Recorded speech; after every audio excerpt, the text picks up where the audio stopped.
এই ঘরের লগ্নপতিকে? এই ঘরে লগ্নপতি চন্দ্র। হ্যাঁ, চন্দ্র লগ্নপতি হয়ে লগ্নে বসে আছে, হ্যাঁ। অতএব লগ্নকে বলবান করছে তো।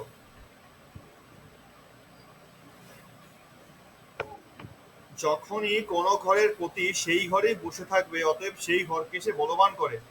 লগ্নপতি আচ্ছা, লগ্নে বসে আছে মানে লগ্নকে বলবান করছে। যদি ঠিক। দ্বিতীয় পতি দ্বিতীয় বসে দ্বিতীয় ঘরকে বলবান করছে, তৃতীয় পতি আচ্ছা। তৃতীয় বসলে তৃতীয় ঘরকে বলবান করছে।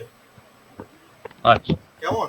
অর্থাৎ আচ্ছা মানে স্বক্ষেত্রে বসে আছে, যাকে বলবো আমরা যে স্বক্ষেত্রে বসে, নিজের ঘরে বসে আছে মানে স্বক্ষেত্রে বসে আছে, অর্থাৎ সে ঠিক। বলবান। ঠিক স্যার, ক্লিয়ার হলো স্যার। ঠিক আছে। আচ্ছা, আর এই ব্যক্তির চরিত্র আদি কিভাবে বলবো আমরা? না, এক তো চন্দ্রের লগ্ন বসে আছে, এই কারণের জন্য তার সৌম্য স্বভাব হবে, কিন্তু রাগ ক্রোধ প্রচন্ড পরিমাণে জেদ এর মধ্যে থাকবে, শুধুমাত্র লগ্নে মঙ্গলের অবস্থান থাকায়, মাঙ্গলিক যোগ হওয়ার কারণে এই জিনিসগুলো তার মধ্যে খুব ভালো রকম ভাবে থাকবে।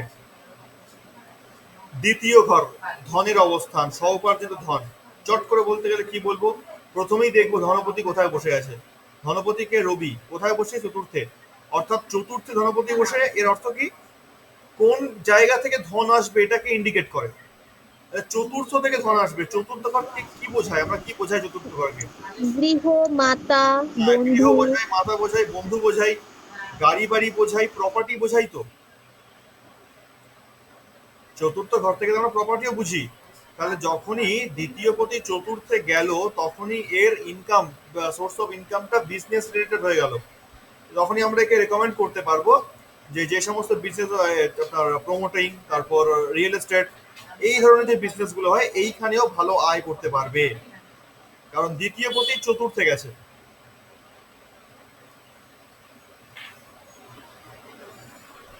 বোঝা যাচ্ছে? আচ্ছা, তারপর যদি তৃতীয় ঘরকে দেখি আমরা, তৃতীয় কে বসে? তৃতীয় বুধ বসে আছে স্বক্ষেত্রে, অর্থাৎ তৃতীয় ঘরটি বলবান, ভাইয়ের জায়গা বলবান, কারণ তৃতীয় ঘর থেকে আমরা ভাতৃভাবকে বোঝাই, তাই না? সাহসকে বোঝাই, পরাক্রমকে বোঝাই। তো তৃতীয় ঘরে যখন বুধ নিজের ক্ষেত্রে বসে আছে, অতএব সেই জায়গাটা খুবই বলবান, ব্যক্তির সাহসও যথেষ্ট পরিমাণে থাকবে, তার পরাক্রম যথেষ্ট পরিমাণে থাকবে, এবং সে ভাইয়ের সঙ্গে একটা সুসম্পর্ক বজায় রাখার চেষ্টা করবে। তারপর চতুর্থ ঘর, চতুর্থ ঘর থেকে আমরা কি পাই? বিদ্যাকে পাই। চতুর্থ পতি কে? শুক্র, সে নিজের ঘরেই বসে আছে। সেখানে আবার বৃহস্পতি শত্রু ঘরে বসে থাকলেও, যেহেতু চতুর্থ ঘর, ফল খুব একটা খারাপ দেবে না। তারপর সেখানে রবি এবং রাহু উভয়ই বসে আছে, অতএব এখানে আমরা বলতেই পারি বিদ্যাস্থান অতি শুভ। কেন বলবো? এক তো চতুর্থপতি চতুর্থে বসে আছে, তবে হ্যাঁ, যেহেতু রাহুর অবস্থান আছে, তো বিদ্যাক্ষেত্র যথেষ্ট শুভ, তথাপি চঞ্চলতা প্রচন্ড পরিমাণে থাকবে। এই মানসিক চঞ্চলতার জন্য বিদ্যায় বাধা নিজেই ডেকে নিয়ে আসবে, এইটা একটা বাধা। কিন্তু বিদ্যাস্থান খুব শুভ, যদি মন দিয়ে ছেলেটি পড়তে পারে, দারুণ জায়গায় পৌঁছাবে বিদ্যার ক্ষেত্রে, এবং বুদ্ধিও প্রচন্ড এর। চতুর্থে বৃহস্পতি যে ঘরেই থাক না কেন, নিচস্থ অবস্থায় থাক, উচ্চস্থ থাক, শত্রুক্ষেত্রে থাক, বা যত খারাপ অবস্থাতেই থাক, যদি ঘর চতুর্থে হয়, তাহলে বৃহস্পতি সেই ব্যক্তিকে পড়াবেই পড়াবে, তার বিদ্যা কখনো খারাপ হবে না। কেমন? আর একটা খুব গুরুত্বপূর্ণ জিনিস, চতুর্থে রাহু আছে রবির সঙ্গে, অর্থাৎ রবি এবং রাহুর একই ঘরে বাস। আমরা কি পড়েছিলাম? রবি রাহু এক ঘরে থাকলে কি হয়? কার মনে আছে? গ্রহণযোগ স্যার। গ্রহণযোগ তো বটেই, আর একটা পিতৃদোষ নিয়ে আলোচনা করেছিলাম না? হ্যাঁ, পিতৃদোষ। হ্যাঁ, রবি আর রাহু এক ঘরে আছে মানেই পিতৃদোষ আছে। এবার তো ভ্যারি করে পার্সেন্টেজের উপর, কতটা আছে সেটা অন্য বিষয়, কিন্তু যোগটা আছে। পিতৃদোষের একটা প্রবল যোগ দেখা যাচ্ছে। পিতৃদোষ আর কি রাহুর কোন কোন অবস্থানে হয় দেখি, কতটা মনে আছে?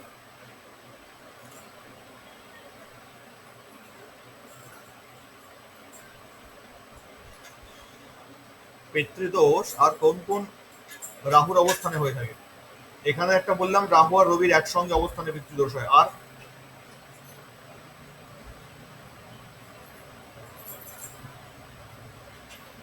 মনে আছে কারোর? নেই। যখনই রবি এবং রাহু এক ঘরে আছে তখন পিতৃদোষ হয়। যখন রাহু জন্ম ছকে পঞ্চমে বা অষ্টমে থাকে, তখন পিতৃদোষ হয়।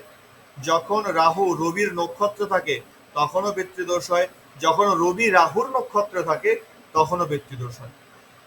এই কয়েকটা সিমটমই আছে পিতৃদোষের। কেমন?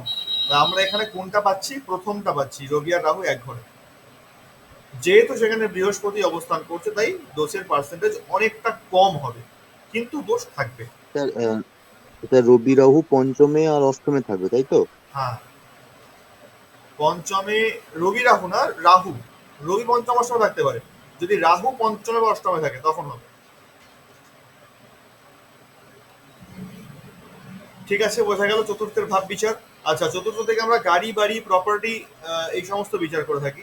তো গাড়ি বাড়ি কি হবে? অবশ্যই হবে। কেন হবে না, চতুর্থপতি চতুর্থে নিজে বসে আছে শুক্র, আর শুক্র তো এইসবেরই কারক, সুতরাং সে করাবেই, অল্প বয়সে দিয়ে দেবে তাকে। পঞ্চম, পঞ্চমপতিকে, পঞ্চমপতি মঙ্গল কোথায় বসে আছে? লগ্নে। এটা মাথায় রাখবেন, যখনই লগ্নের সঙ্গে পঞ্চমের সম্বন্ধ হবে বা সপ্তমের সঙ্গে পঞ্চমের সম্বন্ধ হবে, তাদের মধ্যে কিন্তু প্রেম বিবাহের একটা প্রবল 99% যোগ তৈরি হয়।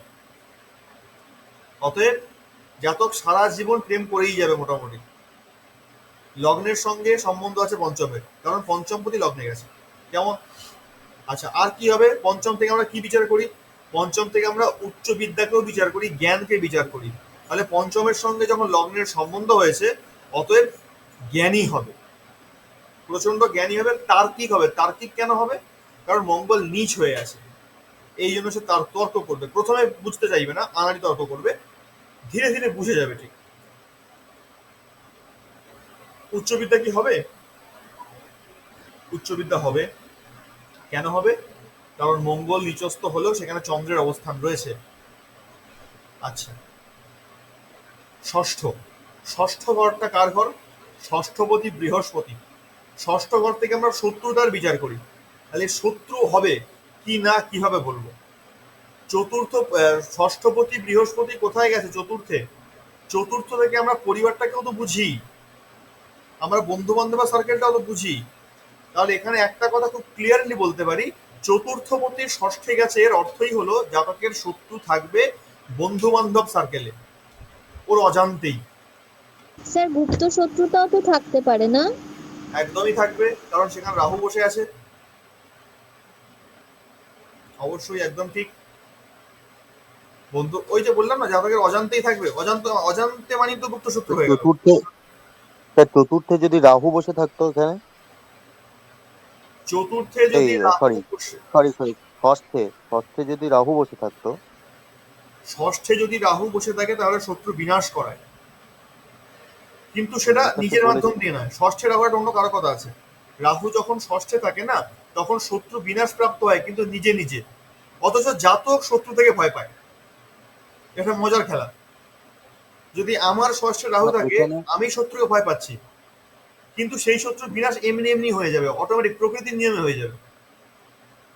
এখানে ষষ্ঠপতি যদি বৃহস্পতি হয়, হ্যাঁ, সেই বৃহস্পতি যদি চতুর্থে থাকে আর ষষ্ঠে যদি রাহু বসে থাকে আর কি, তাহলে সেই ক্ষেত্রে কি হবে? আচ্ছা। ষষ্ঠপতি বৃহস্পতি চতুর্থে আছে, অর্থাৎ পারিবারিক বা বন্ধু বান্ধবের উপর শত্রুতা তৈরি করলো। সেখানে রাহু গিয়ে বসে আছে, অর্থাৎ শত্রু থেকে ভয়ের সৃষ্টি করবে। কেমন? কিন্তু সময়ের পর, অর্থাৎ একটা টাইমের পর শত্রুরা নিজে নিজেই বিনাশপ্রাপ্ত হবে। এখানে জাতকের কিন্তু সেরকম কোনো কিছু করার ক্ষমতা থাকবে না যে আমি শত্রুকে বিনাশ করবো। এই ক্ষমতাটা খুব এখানে কম।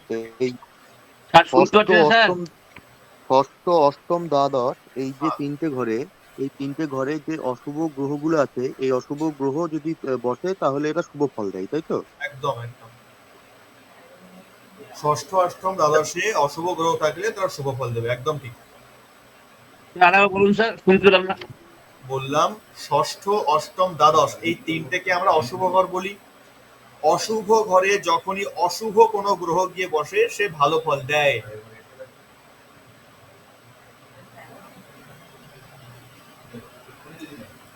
ঠিক আছে। আচ্ছা, ষষ্ঠ হয়ে গেল। সপ্তম ঘর, সপ্তম ঘর সপ্তমপতিকে, সপ্তমপতি শুনি কোথায় গেছে? অষ্টমে গেছে, অর্থাৎ বিবাহের স্থান, বৈবাহিক সম্পর্ক গেল। কেন গেল না, সপ্তমপতি শনি অষ্টমে, এবার অষ্টমে গিয়েও দেখা যাচ্ছে যে নিজের ক্ষেত্রে বসে আছে, অর্থাৎ শক্তিশালী। তাহলে এখানে কি ধরবো, সপ্তম পতি শক্তিশালী নাকি অষ্টম পতি শক্তিশালী? যুক্তি কি বলে? অষ্টমপতি শক্তিশালী। কোন পতি? অষ্টমপতি। অষ্টম পতি শক্তিশালী, একদমই তাই। আমরা এখানে অষ্টম পতিকে বেশি শক্তিশালী মনে করব সপ্তম পতির তুলনায়, কারণ অষ্টম পতি অষ্টমে থেকে বলবান হয়েছে। আর অষ্টম পতি অষ্টমে থেকে যখন বলবান হয় তখন কোথাও না কোথাও গিয়ে সেই রোগ, সেই রিপুকে, সেই জায়গাটাকে নষ্ট করে, অর্থাৎ শরীরকে ইমিউনিটি পাওয়ার প্রচন্ড পরিমাণে দিয়ে থাকে। এক নাম্বার। দু নাম্বার হচ্ছে যে যে সমস্ত বড় বড়, অষ্টম থেকে আমরা মৃত্যু বিচার করি না, খারাপ বিচার করি বড় বড়, তো সেই সমস্ত জায়গা থেকে অনেকটা বাঁচিয়ে চলে, যেহেতু শনি অনেকটাই বাঁচিয়ে চলবে, কারণ অষ্টমে বসে আছে, বলবান হয়ে বসে আছে, এক নাম্বার। আর যদি সেখানে কোনোভাবে বৃহস্পতির দৃষ্টি পড়তো আরো বাঁচিয়ে চলবে।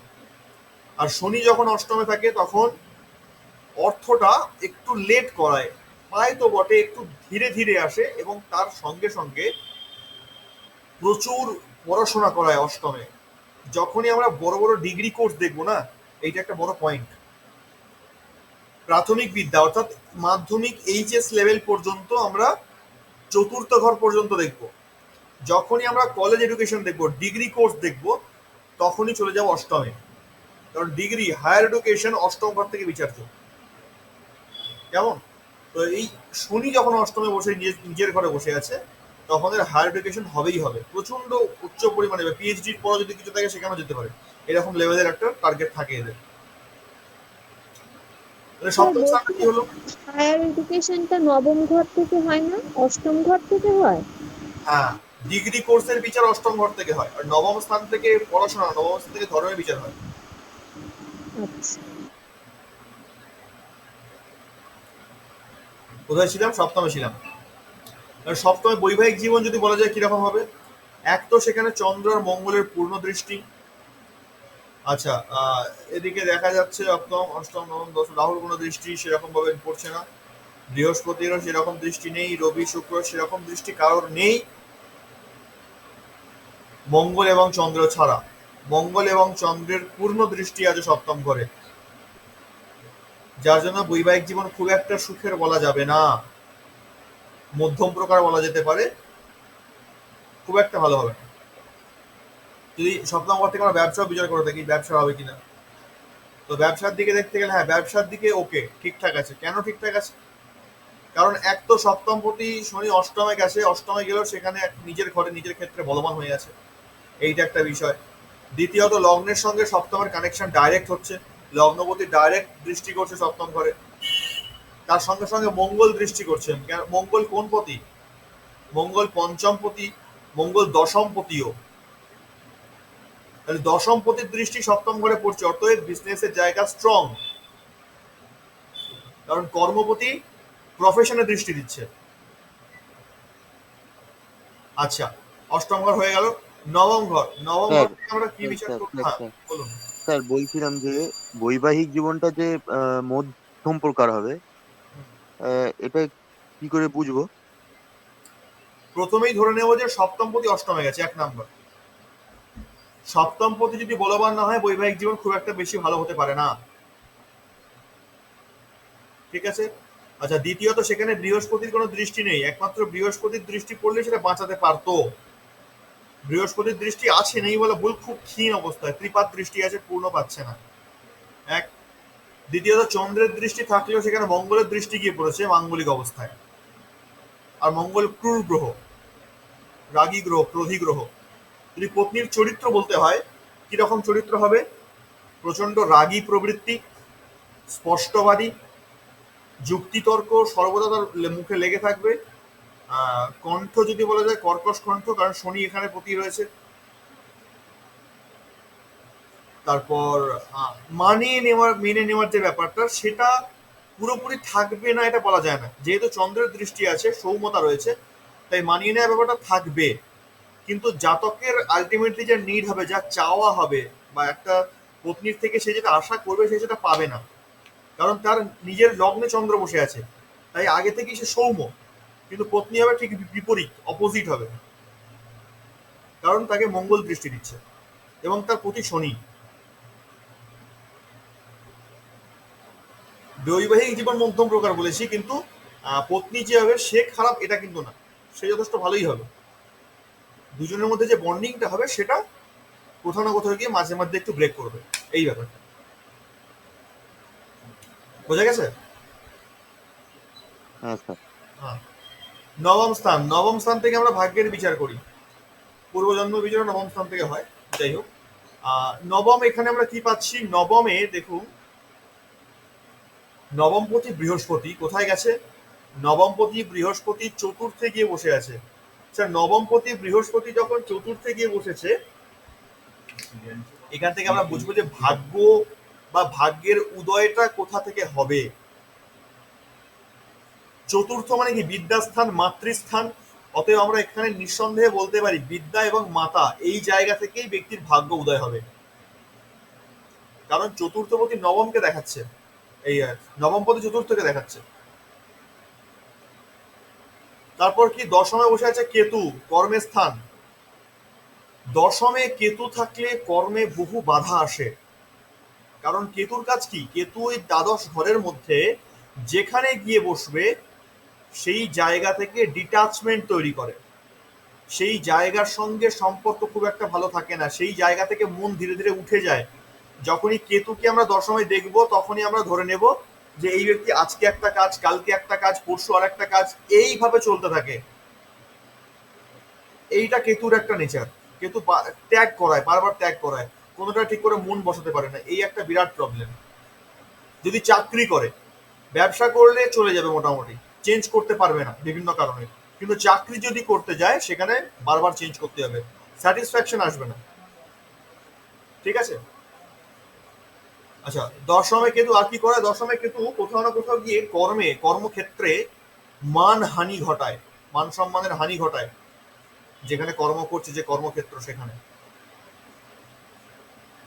একাদশ ঘর থেকে আমরা কি বিচার করি? আয় বিচার করি, তাই না? লাভ বিচার করি একাদশ ঘর থেকে, ইচ্ছা পূর্তিকে বিচার করি একাদশ ঘর থেকে। সেই একাদশপতিকে শুক্র কোথায় বসে আছে? চতুর্থে। অর্থাৎ এই ব্যক্তির ইচ্ছা পূর্তি, এই ব্যক্তির লাভ সব কিন্তু এই সেই পড়াশোনা এবং মায়ের কাছ থেকে, অর্থাৎ যেখান থেকে ভাগ্য উদয় হচ্ছিল সেখান থেকে সে লাভ পাবে। দ্বাদশ ঘর, অন্তিম ঘর, দ্বাদশপতিকে বুধ বসে আছে কোথায়? তৃতীয় ঘরে বসে আছে, অর্থাৎ খরচ। এই ব্যক্তি কোথায়, কোন বিষয়ে সব থেকে বেশি খরচ করবে? দ্বাদশপতি যে ঘরে বসে থাকবে সেই বিষয়ের উপরেই খরচ বেশি হবে। তৃতীয় বসে আছে অর্থাৎ ভাইয়ের ঘর, তো ভাইয়ের পিছনে খরচ বেশি হবে, এক নাম্বার। দ্বিতীয় হচ্ছে, তৃতীয় ঘর থেকে আর কি বুঝি আমরা? পরাক্রম বুঝি। পরাক্রম মানে চ্যালেঞ্জ। এই ব্যক্তি একটু চ্যালেঞ্জ নিতে ভালোবাসবে, আর সেই চ্যালেঞ্জ নিতেই গিয়ে টাকা হারাবে। আমি চ্যালেঞ্জ করছি, আমি এটা করে দেবো, তোরা করতে পারবি? এইভাবে চ্যালেঞ্জ নেবে, এত টাকার বাজি বলে সেখানে হেরে যাবে। এই প্রবলেমগুলো এতে হয় যখনই দ্বাদশপতি তৃতীয় যায়। যদি সেখানে বুধকে একটুখানি ভালো মন্দ করে বুঝিয়ে স্ট্রং করে দেওয়া যায়, ভালো করে দেওয়া যায়, তাহলে এই জিনিসগুলো হয় না। দ্বাদশ ঘর থেকে আর কি বুঝি? ভ্রমণ বুঝি, তাই না? কোন জায়গায় কিভাবে ভ্রমণ হবে সেটাও বুধ ইন্ডিকেট করছে। তৃতীয় অর্থাৎ ভাইয়ের সঙ্গে তো একটা ভালো বন্ডিং এর থাকবেই, তার সঙ্গে সঙ্গে যেহেতু বুধ বালক অর্থাৎ ছেলে পুলে যারা মানে ওর থেকে বয়সে ছোট, তাদের সঙ্গে ওর প্রচন্ড একটা ঘনিষ্ঠতা থাকবে, তাদেরকে নিয়ে ঘুরতে বেশি ভালোবাসবে। এই একটা ক্যারেক্টারের মধ্যে কাজ করবে। মোটামুটি একটা শর্ট টাইমের উপরে একটা ক্লিয়ার বেস জিনিস, এটা বোঝা গেছে কি? বিচার করতে পারবো আমরা এবার? হ্যাঁ স্যার পারবো, কিন্তু প্রত্যেকদিন একটা করে চার্ট দিতে হবে, সেই চার্টের মধ্যে চেষ্টা বলুন, বুঝতে পারলাম না ঠিক আছে। করতে হবে। প্রত্যেকদিন একটা চার্ট, একটা করে চার্ট আমাদেরকে প্রত্যেকদিন আমি এরকম তো ভাবে চার্ট দিতে প্র্যাকটিস রাজি করতে আছি, হবে। আমি চার্ট দিতে রাজি আছি, আমি চার্ট মাঝে মধ্যে দিয়েও থাকি, কিন্তু সমস্যা হয়ে যায় আমি সেটার উত্তরগুলো পাই না সবার থেকে। আমি যখন একটা টাস্ক দিচ্ছি আমি তো আশা করবো যে আপনারা প্রত্যেকে সেটা লিখে পাঠাবেন গ্রুপে। 2-4 জন ছাড়া আর কেউ পাঠায় না, অথচ গ্রুপে এতজন সদস্য সংখ্যা রয়েছে। আজকে ক্লাসেও দেখছি বেশি সংখ্যা নেই, 4-5 জন।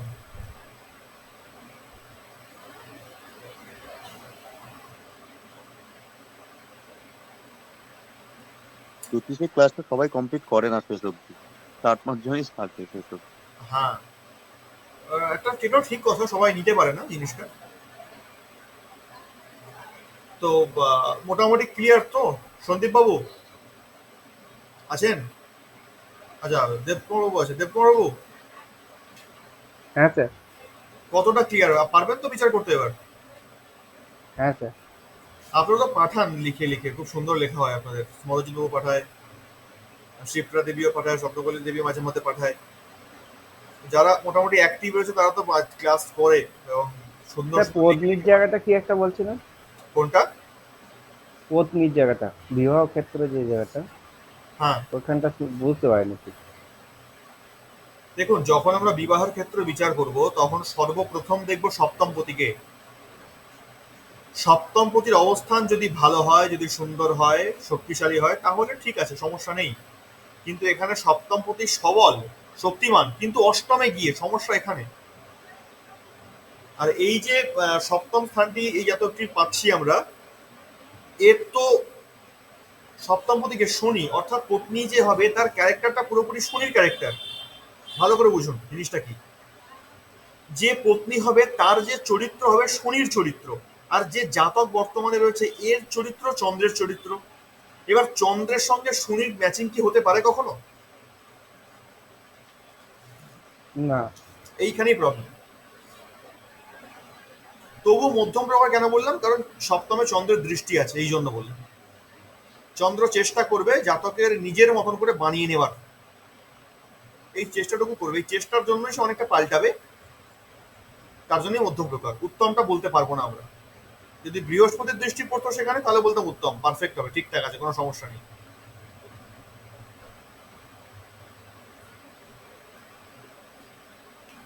তবুও খুব খারাপ হবে না, যেহেতু শুক্র নিজের ঘরে বসে আছে, এটা একটা ভালো পজিটিভ পয়েন্ট। পত্নীকারক বা প্রতিকারক শুক্র হয় না, শুক্র নিজের ঘরে বসে আছে, তো শুক্র সবল, স্ট্রং আছে, এটা একটা পজিটিভ পয়েন্ট। আচ্ছা স্যার, বলছিলাম যে শুক্রের পজিশনটা বলছেন, কিন্তু চতুর্থ ঘরটা তো মাতৃকারক, সেখানে মানে শুক্র ভালো থাকলে সেটা পত্নীর পক্ষেও ভালো হবে। তো হ্যাঁ, শুক্র কারকটা কিসের? প্রত্যেকটা গ্রহের তো কারকতা আছে। শুক্র পত্নীকারক গ্রহ বা প্রতিকারক গ্রহ। অতএব শুক্র ভালো থাকলে সেই জায়গাটা অটোমেটিক ভালো হওয়ার চান্স থাকে। বৃহস্পতি পুত্র কারক, সন্তান কারক গ্রহ। বৃহস্পতি ভালো থাকলে সন্তান, সুসন্তান হওয়ার চান্সেস থাকে। মঙ্গল ভাতৃকারক, মঙ্গল যদি ভালো থাকে সেখানে তৃতীয় পতি খারাপ হলেও কোথাও না কোথাও গিয়ে ভাইয়ের সঙ্গে সম্পর্ক একটা ভালো হওয়ার চান্সেস থেকেই যায়, কারণ এরা হচ্ছে সেই সমস্ত কারকতা সম্পন্ন গ্রহ। ব্যাপারটা কি আচ্ছা, জানেন তো? ঠিক আছে। স্পেশালিটি। হ্যাঁ। ব্যাপারটা হচ্ছে স্পেশালিটি। যেমন আহ, যারা ডাক্তার হয় বিভিন্ন বিষয়ের ওপরে, কেউ কানের ডাক্তার, কেউ চোখের ডাক্তার, কেউ নাকের, কেউ মুখের, আর একজন থাকে জেনারেল ফিজিশিয়ান, সবকিছু দেখে, তাই না?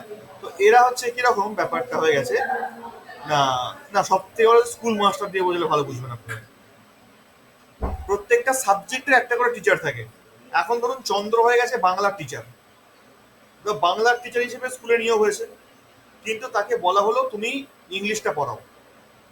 তো সে কি পারবে না? অবশ্যই পারবে, সে পড়াবেও, কিন্তু তার স্পেশালিটি কোথায়? বাংলাতে। তাহলে ইংলিশ ক্লাসে গিয়েও সে কোথাও না কোথাও চেষ্টা করবে ইংলিশ পড়াতে পড়াতে ছেলেদের বাংলাটাও একটু বুঝিয়ে দিই। তো গ্রহদের ব্যাপারটা ঠিক তেমনি।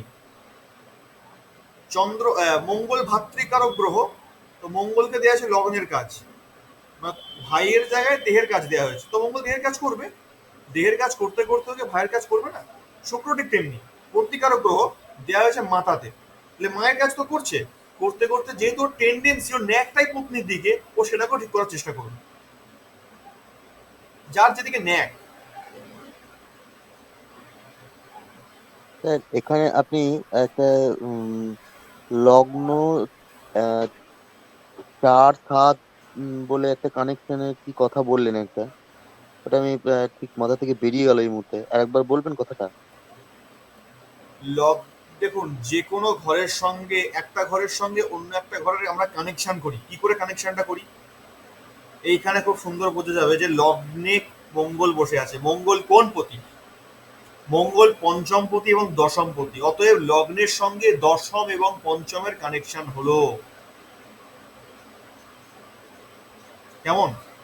তারপর চতুর্থ ঘরে কে বসে আছে? চতুর্থ ঘরে বৃহস্পতি বসে আছে। বৃহস্পতি কোন ঘরের প্রতি? বৃহস্পতি ষষ্ঠ ঘরের প্রতি, বৃহস্পতি নবম ঘরের প্রতি। অতএব চতুর্থ ঘরের সঙ্গে ষষ্ঠ এবং নবম ঘরের কানেকশন হলো। চতুর্থ ঘরে রবি বসে আছে। রবি কোন ঘরের প্রতি? দ্বিতীয় ঘরের প্রতি। অতএব চতুর্থ ঘরের সঙ্গে দ্বিতীয় ঘরের কানেকশন হলো।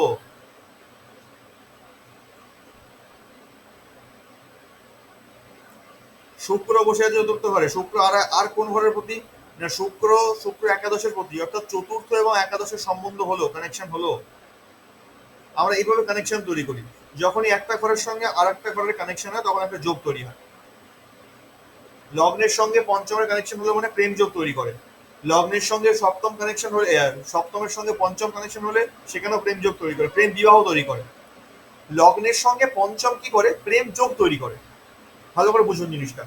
লগ্নের সঙ্গে পঞ্চমের কানেকশন প্রেম যোগ, আর সপ্তমের সঙ্গে পঞ্চমের কানেকশন প্রেম বিবাহ।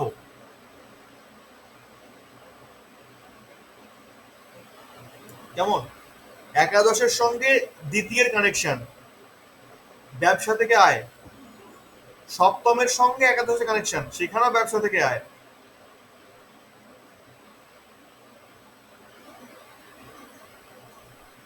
যখন দ্বাদশের সঙ্গে দ্বিতীয়ের কানেকশন হয়, দ্বাদশের সঙ্গে দ্বিতীয়ের কানেকশন, তখন খরচা করলে আয় হবে।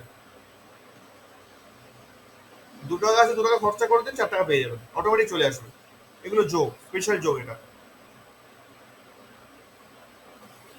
তো এরকম বিভিন্ন যোগ তৈরি হয়। আর চাকরি থেকে আয় স্যার, চাকরি থেকে আয়, চাকরি চাকরি থেকে আয়। চাকরি থেকে আয় যখনই দেখবো ষষ্ঠ, দশম আর একাদশের কানেকশন হয়েছে, যদি দেখি ষষ্ঠের সঙ্গে দশমের কানেকশন বা ষষ্ঠের সঙ্গে একাদশের কানেকশন, চাকরি থেকে আয়। বা ষষ্ঠের সঙ্গে দ্বিতীয়ের কানেকশন, সেখানেও চাকরি থেকে আয়। চাকরির ক্ষেত্রে যখনই আমরা বিচার করব না, চাকরির ক্ষেত্র দেখার জন্য সর্বদা আমাদের দুটো ঘরকে দেখতে হবে। কোন কোন ঘর? ষষ্ঠ এবং দশম, এই 2 ঘর প্রধান। ষষ্ঠ ঘর তো সবার আগে প্রধান। ষষ্ঠকে আগে দেখতে হবে চাকরির জন্য। যদি ষষ্ঠ স্ট্রং হয়, চাকরি পেয়ে যাবে, সমস্যা নেই। চাকরি কারক গ্রহকে, চাকরি করায় কোন গ্রহ? কে বলতে পারবে এটা? রবি। চাকরি করায়, হ্যাঁ বলুন। রবি। রবি চাকরি করায়, ঠিক কথা, রবি সরকারি চাকরি করায়। আরো একটি গ্রহ আছে চাকরি করায়।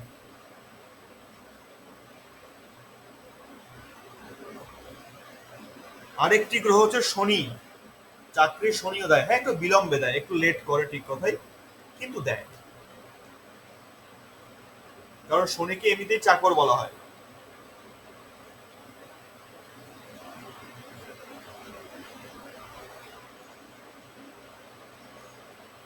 আচ্ছা স্যার, বলছি এই চার্টটা আমাদেরকে ডেট অফ বার্থ দিয়ে দিল, যে আমরা এই চার্টটা খুঁজে পেলাম। এবার যিনি চার্টটা আমাদের কাছে দেখাচ্ছেন তিনি বলছেন যে আহ, এই ছেলেটার বিবাহ হচ্ছে না। হুম, তা বিবাহটা কেন বিলম্ব হচ্ছে, বা কবে বিবাহ হবে, সেক্ষেত্রে হ্যাঁ। করবো।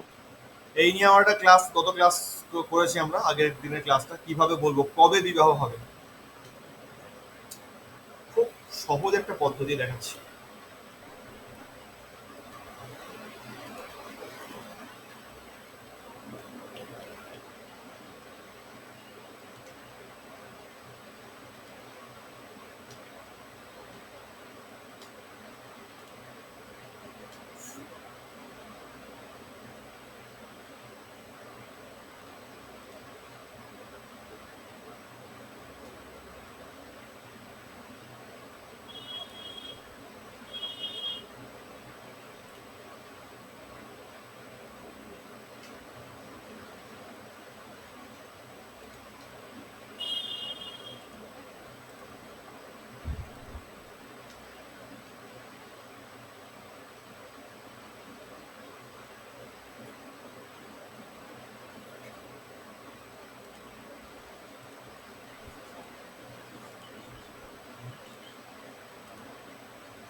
দেখুন, আমি একটা র্যান্ডম ডেট অফ বার্থ দিয়ে একটা ছক ওপেন করলাম, তাই তো? দেখতে পাচ্ছেন সবাই? হ্যাঁ স্যার, পাচ্ছি। হ্যাঁ। আচ্ছা, এইবার এই ছকটাকে আমাকে বিচার করে বলতে হবে যে এর বিবাহ কবে হবে। এখানে কি দেখতে পাচ্ছি, লগ্ন হচ্ছে মকর লগ্ন রয়েছে, অষ্টমের রাহু চন্দ্র, এই যে। আচ্ছা, এর একটা বিরাট দোষ আছে। কি দোষ আছে কে বলতে পারবে? আমি একটু আগে আলোচনা করলাম এই ব্যাপারটা নিয়ে। পিতৃদোষ। হ্যাঁ, পিতৃদোষ। পিতৃদোষ। কিভাবে বুঝলেন? অষ্টমে রাহু। অষ্টমের রাহু, আপনি শিখে গেছেন। হুম। সুন্দর। আচ্ছা, এইবার আমরা দেখবো সপ্তম বিবাহ, দেখবো তো সপ্তম স্থান দেখবো। সপ্তম পদী কি চন্দ্র, এই যে একই কেস। সপ্তম পদী অষ্টমে গেছে, রাহুর সঙ্গে বসে আছে, যদিও সেখানে শুক্রের দৃষ্টি আছে। যাই হোক, এবার আমরা বিবাহ দেখবো, কবে বিবাহ হবে। সঙ্গে সঙ্গে চলে যাব দশায়, অন্য কোথাও নয়, দশায় চলে যাব।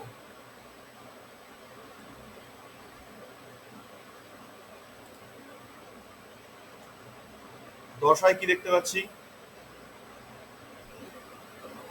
এই মুহূর্তের সময় আমরা দেখব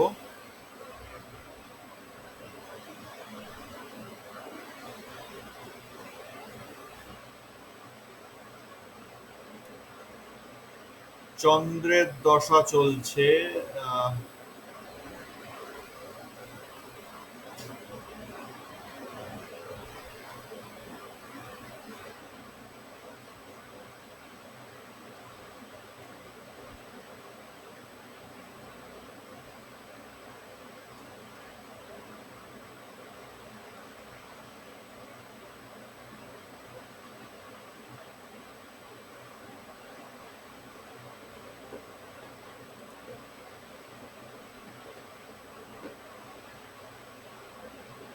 রাহু, এখানে দেখতে পাচ্ছি আমরা এখন চন্দ্রের মহাদশা। চন্দ্রের সঙ্গে কে আছে না, চন্দ্রের সঙ্গে রাহুর দশা চলছে, তাই তো? হ্যাঁ। দেখতে পেয়েছি চন্দ্রের দশা, চন্দ্রের সঙ্গে রাহুর অন্তর্দশা চলছে। এইবার আমরা এখানে আমাদের কোনো কাজ নেই। আমরা আমরা এখান থেকে সোজা চলে যাব কোথায়, সোজা আমরা এখান থেকে চলে যাব কৃষ্ণমূর্তি পদ্ধতিতে। কৃষ্ণমূর্তি পদ্ধতিতে গিয়ে এইখান থেকে আমরা একটা পাবো, এই যে নক্ষত্র নারী, এই অপশনটা ক্লিক করব, এই জায়গায় চলে যাব। এখানে গিয়ে এবার রাহু আর চন্দ্রের নাম্বারটাকে ফলো করব। এবার এইটা তো আমরা মোটামুটি দেখতে জানি প্রত্যেকেই, রাহুর নাম্বার কি আছে এখানে। এটা রাহু কোথায় বসে আছে, শুক্রের নক্ষত্রে চন্দ্রের উপনক্ষত্রে বসে আছে, তাই তো? রাহুর নাম্বার কি আছে, 1 2 7 11 12, 4 9 12 7। বিবাহের নাম্বার কি, 7। পুরো নাম্বারটা। আমরা যখন এই নক্ষত্র নারীকে দেখছি তখন বিবাহের পুরো নাম্বার দেখতে হবে। টোটাল নাম্বারটা কি 2 আছে? 7 11। 2 7 11। তাহলে এখানে চন্দ্রকেও দেখবো আমরা, যেহেতু চন্দ্রের সঙ্গে রাহুর দশা চলছে। চন্দ্রের নাম্বার কি আছে, 7 আছে, 4 9 12 আছে, 4 9 12 আছে। তাহলে কি বলবো, বিবাহের যোগ চলছে কি চলছে না?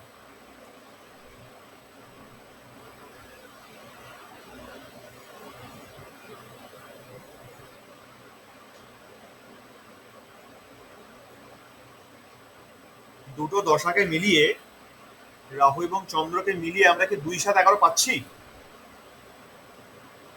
না, এটা রাহুর মধ্যে রয়েছে।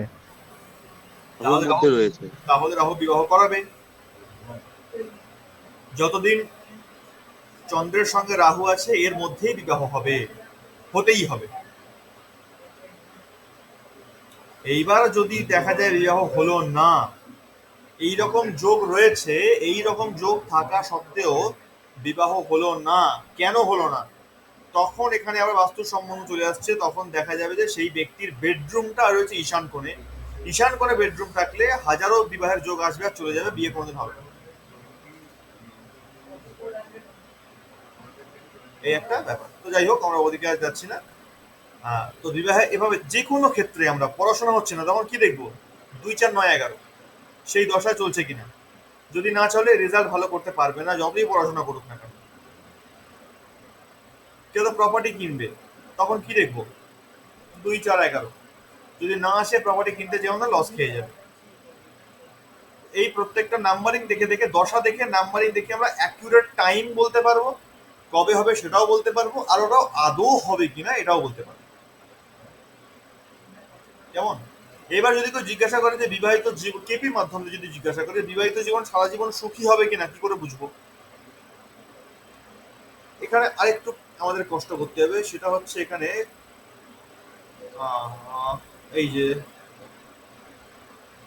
কাপসপাল লেখা আছে, এটা একটা কাপস হবে, যাই হোক এই জায়গায় চলে যাব।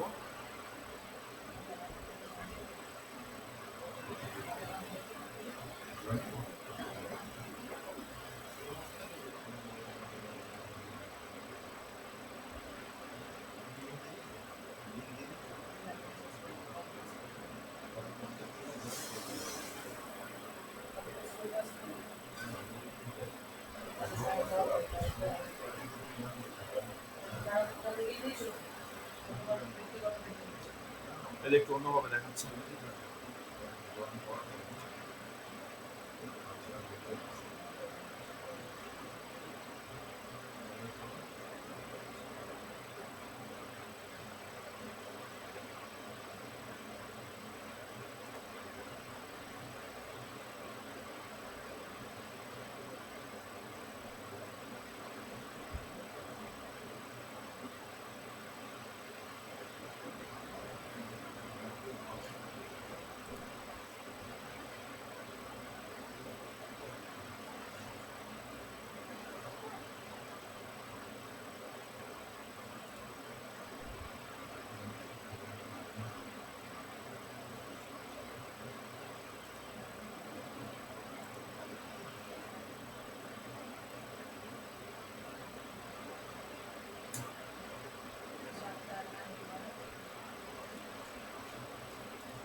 হ্যাঁ, এইটা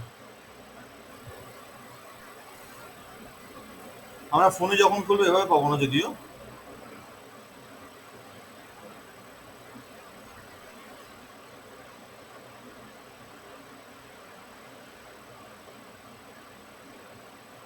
এখানে আমরা দেখবো কাপস বলে একটা ফোনে অপশন পাবো, সেখানে দেখবো সাবস্বামী। কেমন? তো সাবলট যে থাকবে তাকে দেখবো। আমরা সপ্তম ঘরের সাবলটকে দেখবো। সপ্তম ঘরের সাবস্বামী কে আছে? 1, 2, 3, 4, 5, 6, 7। সপ্তম ঘরের সাবস্বামী হচ্ছে শুক্র, রাহু, সরি। সপ্তম ঘরের সাবস্বামী রাহু। এবার এই রাহুর নাম্বার আমাদের দেখতে হবে। যদি রাহুর মধ্যে আমরা 2, 7, 11 পেয়ে যাই 1, 6, 10 ব্যতীত, অর্থাৎ 1, 6, 10 আমরা দেখছি না, 1, 6, 10 থাকলে অসুবিধা হবে। 2, 7, 11 যদি রাহুর মধ্যে থাকে তাহলে বৈবাহিক জীবন সারা জীবন ভালো থাকবে, অসুবিধা নেই। 2, 7, 11 রাহুর মধ্যে আছে, সারা জীবন ঠিকঠাক আছে। সেখানে 1 নাম্বারটা আছে যেটা নেগেটিভ, 6, 10 নেই, অতএব ঠিক আছে, পারফেক্ট আছে।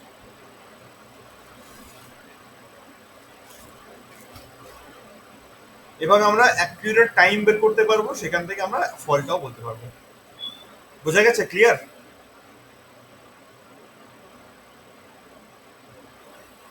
স্যার এটা আবার বলুন স্যার।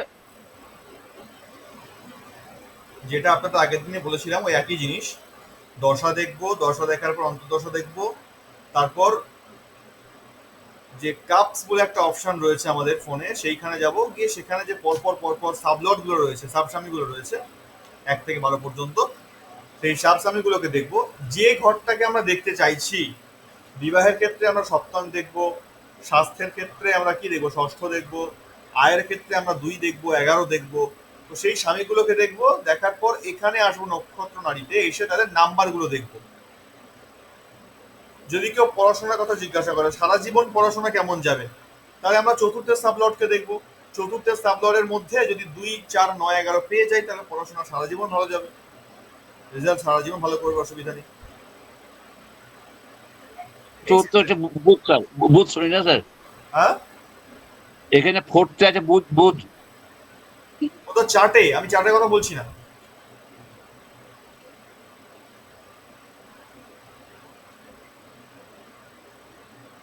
আমি বলছি কাপস বলে যে অপশনটা আছে, যেটা আমি আগের দিনে পড়ালাম।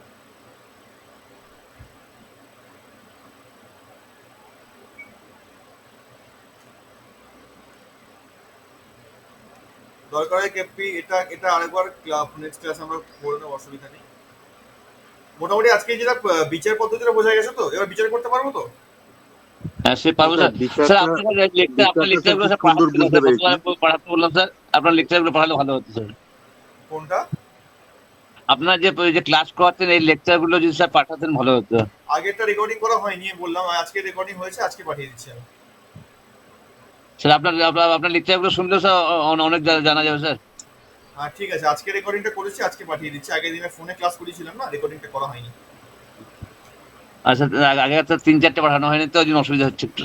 আমি আজকেরটা পাঠিয়ে দিচ্ছি, কেমন? ঠিক আছে। আচ্ছা, আজকে আমাকে একটু বেরোতে হচ্ছে, একটা 8টা থেকে ক্লাস আছে অলরেডি।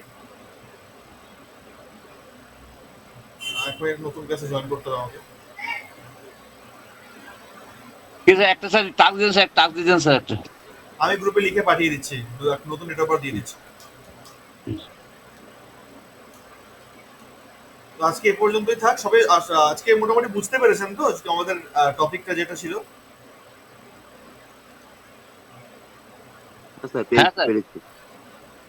ব্যাস ব্যাস, ঠিক আছে। তো আজকে এখানেই ছাড়ছি তাহলে। ঠিক আছে।